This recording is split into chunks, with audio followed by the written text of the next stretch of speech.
Bonjour à toutes et à tous, bienvenue sur le podcast Diagonaliste dédié aux diagonales de France, randonnée de longue distance à vélo. Je suis Marc Jacquemont et je vous accompagnerai lors de ces aventures. Aujourd'hui, j'ai le grand plaisir d'accueillir Christian. Christian a à son actif 18 diagonales, mais surtout, il a organisé un événement assez incroyable qui est 18 diagonales de manière consécutive, réalisée par 24 diagonalistes. Bonjour Christian, peux-tu dans un premier temps te présenter? Bonjour Marc, je suis Christian Théron. Donc j'ai randonné en diagonale entre 2004 et 2016. J'ai fait 18 diagonales de France entre 2004 et 2016. Avec quelquefois seul, mais avec un ou jusque 6 équipiers. En faisant les 18, on traverse l'ensemble de la France. Christian, donc tu les as fait de 2004 à 2016, tu as quel âge maintenant? Alors actuellement j'ai 75 ans, donc mon parcours de diagonale est terminé. Mais bon, 2004-2016, ça fait 12 années pendant lesquelles j'ai roulé ma bosse sur pas mal de fronts. Donc ça fait une grosse expérience et je veux bien revenir à ce projet quand même assez incroyable où les détails me manquent pour le comprendre tellement qu'il paraît gros, c'est ces 18 diagonales organisées consécutivement, c'est ça, par 24 diagonalistes. Oui, la jeunesse du projet, c'était une réunion de l'Amicale des diagonalistes de France qui avait lieu à Douai. Et là, l'alcool aidant, il y en a un qui a lancé l'idée de réaliser les 18 diagonales consécutivement. Et on a monté ça en 2 années. Voilà, donc on a d'abord dans la constitution de l'équipe, on a 24 randonneurs qui ont accepté de participer au projet. Ensuite, ils ont choisi l'une des diagonales. Et puis, c'était charge à eux d'organiser leur propre diagonale, le transport, le parcours, l'hébergement. C'était leur affaire. Bon, ces 24 randonneurs étaient affiliés dans différents clubs du nord de la France et de Belgique. Il y avait bien sûr des gens du cycloclub Orchy. À l'époque, j'étais secrétaire du cycloclub Orchy. Mais il y avait aussi des gens de Tournai, Essart dans le Pas-de-Calais, Faumont dans le nord, Merville dans le nord et la SPTT Béthune, ou des gens d'Antoing en Belgique. Donc c'est ça, on voulait cultiver une dimension transfrontalière aussi du projet. Alors la question c'était de faire un relais, c'est-à-dire quand une équipe avait terminé sa diagonale, une autre l'attendait pour prendre le départ de la diagonale suivante. Et ainsi de suite jusqu'à ces 18 diagonales. Donc il s'agissait de 41 000 km pour l'ensemble du relais, ce relais ayant duré quand même 2 mois et demi. Donc une diagonale, est-ce que vous connaissez la signification? Ce sont des randonnées qui consistent à relier 2 points de l'hexagone, 2 sommets de l'hexagone, entre Brest, Dunkerque, Strasbourg, Menton, Perpignan et Hendaye. Et ces 6 sommets sont reliés 2 à 2, ce qui fait en tout 9 diagonales. Et si on fait les allers et les retours, ça fait 18. Dans une diagonale, il faut faire environ 280 km par jour. C'est une moyenne. Bien sûr, quand c'est plat, on peut aller jusque 350 ou plus, même certains. Et quand c'est montagneux, un peu moins. Tout ça dans un délai qui est prédéfini par l'organisation des diagonales. Alors, il y a un certain nombre de règles. Quand on effectue une diagonale, il faut communiquer son plan de route. en donnant un horaire approximatif et des lieux de contrôle bien définis. Il faut prévoir la date et l'heure de départ de la diagonale et puis s'y tenir, même si la météo n'est pas toujours bonne. Hein. Pas question de retarder une journée parce qu'il y a du vent. Hein. Ces diagonales doivent être en autonomie, c'est-à-dire qu'il n'est pas question d'avoir une voiture suiveuse et ne pas recevoir d'aide fortuite. Il faut garder l'autonomie, quoi. Les contrôles de départ et d'arrivée se font dans les commissariats centraux des civils concernés. Par contre, les contrôles intermédiaires se font en général dans des commerces. Et on pointe un carnet de diagonale. Il faut réaliser la diagonale dans le délai qui est imparti. Par exemple, pour un Brest-Menton qui fait 1400 km, il y a 116 heures maximum pour réaliser la diagonale. Et pour un Strasbourg-Perpignan qui fait 940 km, il y a 78 heures. Et puis l'autre contrainte consiste à rédiger un compte-rendu de diagonale. Alors là, les règles sont établies. Pour une diagonale, pour en faire une, c'est une chose. En faire 18, c'est autre chose. Justement, Christian, comment vous vous êtes organisés ensemble, 24 diagonalistes ? Déjà, c'est des gens qui se connaissaient au départ. On se connaissait par l'intermédiaire des BRM qu'on avait parcourus tout au long des années précédentes. On s'entendait relativement bien. Et ensuite, on a décidé de ce projet, comme j'ai dit tout à l'heure, dans le cadre d'une réunion des diagonalistes. Donc on avait mis en place un certain nombre de concepts novateurs. Déjà, pour la plupart des équipes, on avait un GPS pour nous guider. C'était déjà dans les premières années d'utilisation des GPS. Hein. Ensuite, on a utilisé une balise de géolocalisation qui nous a servi aussi de témoin, de relais, hein, balise qui passait d'une équipe à l'autre lorsqu'on arrivait au terme d'une diagonale. Et puis après, on a utilisé aussi un suivi sur le site internet du club. Ça a attiré beaucoup de monde. On a réalisé un forum sur le site et on a eu alors là, cette fois-là, beaucoup de gens inconnus qui se sont manifestés pour suivre l'affaire. On avait aussi d'ailleurs, de façon annexe, des petits témoins de géographie, d'histoire sur le forum pour illustrer les villes de passage de ces diagonales. Donc Christian, tu indiquais en début d'entretien que ce projet a eu besoin de 2 ans de maturation.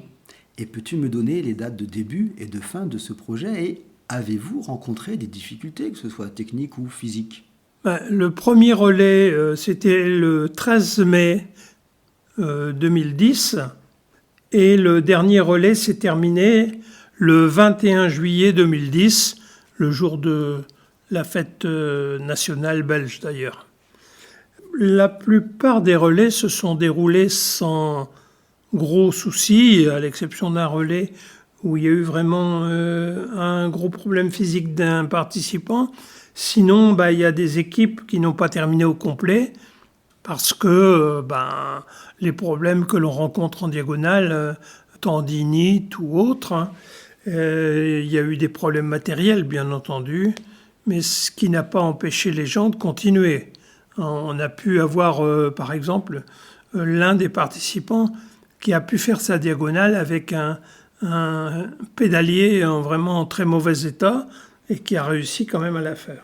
Et avec cet événement-là, est-ce que donc il y avait des nouveaux participants, j'imagine, et est-ce que cet événement a donné naissance à des vocations, à des gens qui ont suivi les diagonales et qui n'en faisaient pas avant ou pas ? Les participants au projet étaient tous expérimentés comme randonneurs. Certains n'avaient pas fait de diagonale jusqu'à présent. mais ils étaient déjà randonneurs, hein. Par contre, est-ce que ça a incité d'autres randonneurs à devenir diagonalistes? Ça, on ne l'a pas mesuré. On a quand même intéressé beaucoup de gens, hein. Il y avait sur le forum plus de 200 personnes par jour, donc une fréquentation quand même importante pour le milieu des randonneurs. Est-ce que ces 18 diagonales d'un coup ont donné lieu à une médiatisation après ou avant leur réalisation ou un partenariat d'entreprise? La médiatisation a été relativement faible malgré tout, hein. On a été aidé par une entreprise qui nous a proposé une tenue. On avait tous la même tenue pendant ce relais, ce qui permettait de gommer l'aspect club. Et ensuite, il y a eu un article dans la revue Cyclotourisme de la fédération, et puis des articles dans les journaux locaux. Mais voilà, guère plus malheureusement. Et maintenant, quelques 13 ans après cet événement, qu'est-ce qu'il t'en reste? Au départ, ce sont des connaissances cyclotouristes qui ont participé à ce projet. Mais après coup, après les avoir côtoyés un bon moment, ce sont maintenant des amis. Et quand on se rencontre, on reparle de ce projet, même encore maintenant, hein. Donc ça a créé de l'amitié. Tu avais une certaine fierté d'avoir créé un projet ainsi important? Oui, on était plusieurs à avoir créé et géré le projet, mais c'est sûr que l'amitié, c'est ce qui est le plus important dans ce qui reste. Donc des amitiés par rapport à tous ces randonneurs, mais aussi j'imagine que vous étiez un groupe à avoir préparé cet événement ou c'était que toi, vous étiez à plusieurs? Oui, bien entendu, hein, les trois principaux, c'était Yvon Tinel, Jean-Louis Verscure et moi-même.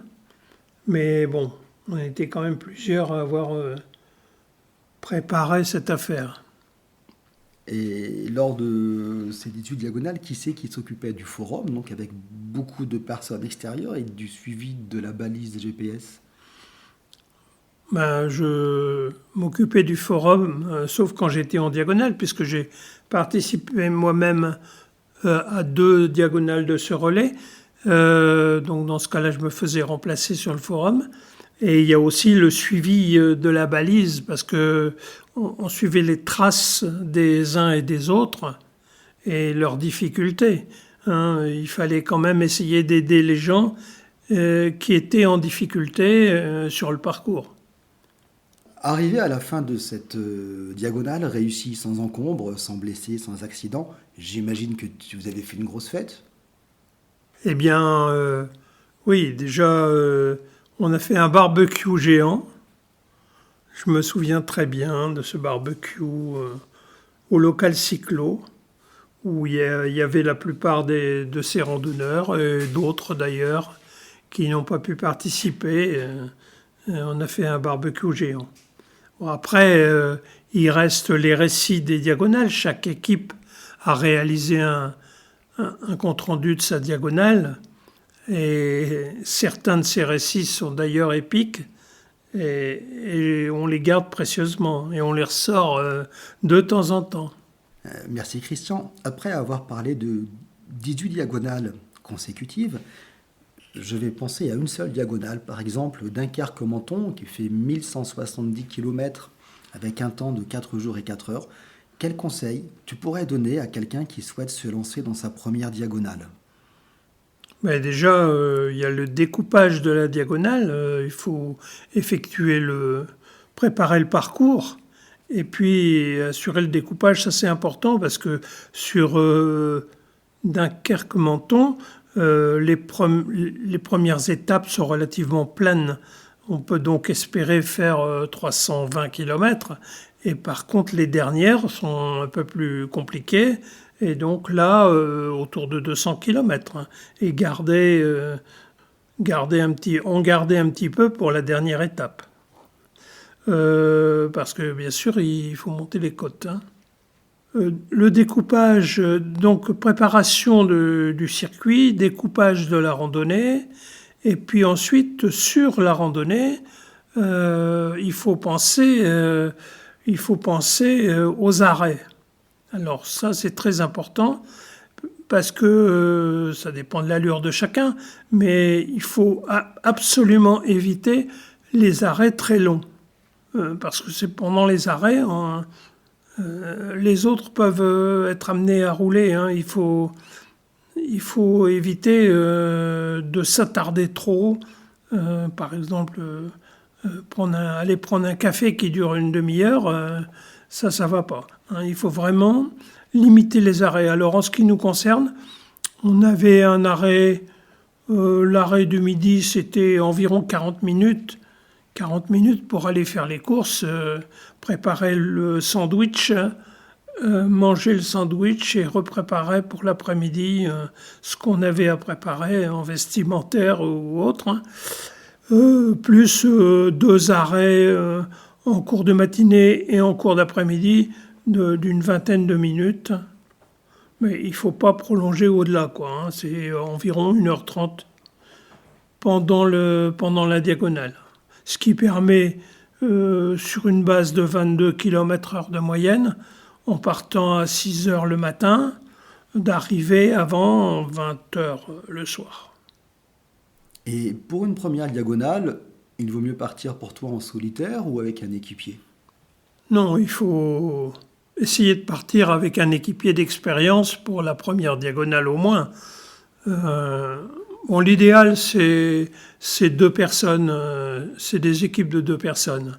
Parce que tout seul, c'est compliqué. Quand on a une difficulté, il faut la gérer tout seul.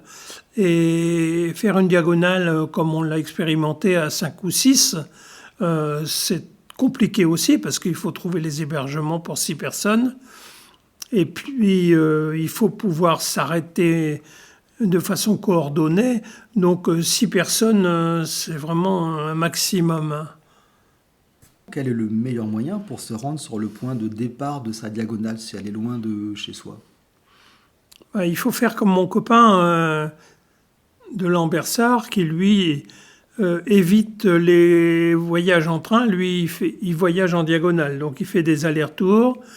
Il multiplie les allers-retours. À partir de Dunkerque, il se rend à Dunkerque à vélo et puis il multiplie les allers-retours. Bon, après, le voyage, ça se passe en général en train. Alors, comme on est quand même relativement chargé, parce que le vélo doit être dans une sacoche, il y a les affaires de route, ce qui représente quand même un grand volume. Donc le train était jusqu'à présent relativement facile.